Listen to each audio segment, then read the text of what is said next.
ಪ್ರತಿದಿನ 1 ಕೋಟಿ ಲೀಟರ್ ಹಾಲು ಉತ್ಪಾದನೆಯಾಗುತ್ತಿದೆ. ಕೆಎಂಎಫ್ ಇತಿಹಾಸದಲ್ಲಿ ಇದೊಂದು ಮೈಲುಗಲ್ಲು ಎಂದು ಮುಖ್ಯಮಂತ್ರಿ ಸಿದ್ದರಾಮಯ್ಯ ಮೆಚ್ಚುಗೆ ಸೂಚಿಸಿದರು. ಅವರು ಮಂಗಳವಾರ ಕೆಎಂಎಫ್ ವತಿಯಿಂದ 1 ಕೋಟಿ ಲೀಟರ್ ಹಾಲಿನ ಸಂಗ್ರಹದ ಸಂಭ್ರಮಾಚರಣೆ ಅಂಗವಾಗಿ ಗೋಮಾತೆಗೆ ಪೂಜೆ ಸಲ್ಲಿಸಿ ನಂತರ ಕಾರ್ಯಕ್ರಮ ಉದ್ದೇಶಿಸಿ ಮಾಧ್ಯಮದವರೊಂದಿಗೆ ಮಾತನಾಡಿ, ಕರ್ನಾಟಕದಲ್ಲಿ ಹಾಲಿನ ಉತ್ಪಾದನೆ ಕಳೆದ ವರ್ಷ ಜೂನ್ ಮಾಹೆಯಲ್ಲಿ ದಿನವೊಂದಕ್ಕೆ 90 ಲಕ್ಷ ಲೀಟರ್ ಇತ್ತು ಎಂದರು. ರಾಜ್ಯದಲ್ಲಿ ಸುಮಾರು 16,000 ಸೊಸೈಟಿಗಳಿದ್ದು 15 ಹಾಲು ಒಕ್ಕೂಟಗಳಿವೆ. ಕೆಲವೆಡೆ 2-3 ಜಿಲ್ಲೆ ಸೇರಿ ಒಕ್ಕೂಟ ಮಾಡಿಕೊಂಡಿದ್ದಾರೆ.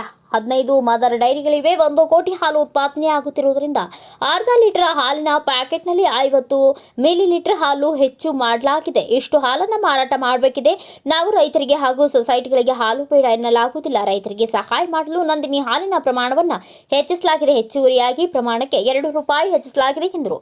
ವಿಪಕ್ಷದ ಅಪಪ್ರಚಾರ. ವಿರೋಧ ಪಕ್ಷದವರು ಇದನ್ನ ಅರ್ಥ ಮಾಡಿಕೊಳ್ಳದೆ ಹಾಲಿನ ಬೆಲೆ ಜಾಸ್ತಿ ಮಾಡಿದ್ದಾರೆ ಎಂದು ಹೇಳಿ ಅಪಪ್ರಚಾರ ಮಾಡುತ್ತಿದ್ದಾರೆ.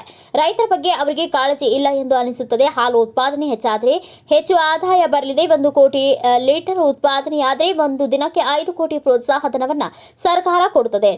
ಒಂದು ತಿಂಗಳಿಗೆ 150 ಕೋಟಿ, ವರ್ಷಕ್ಕೆ 18,000 ಕೋಟಿ ರೂಪಾಯಿಗಳನ್ನು ನೀಡಿ ರೈತರಿಗೆ ಸಹಾಯ ಮಾಡಲಾಗುತ್ತಿದೆ ಎಂದು ಹೇಳಿದರು.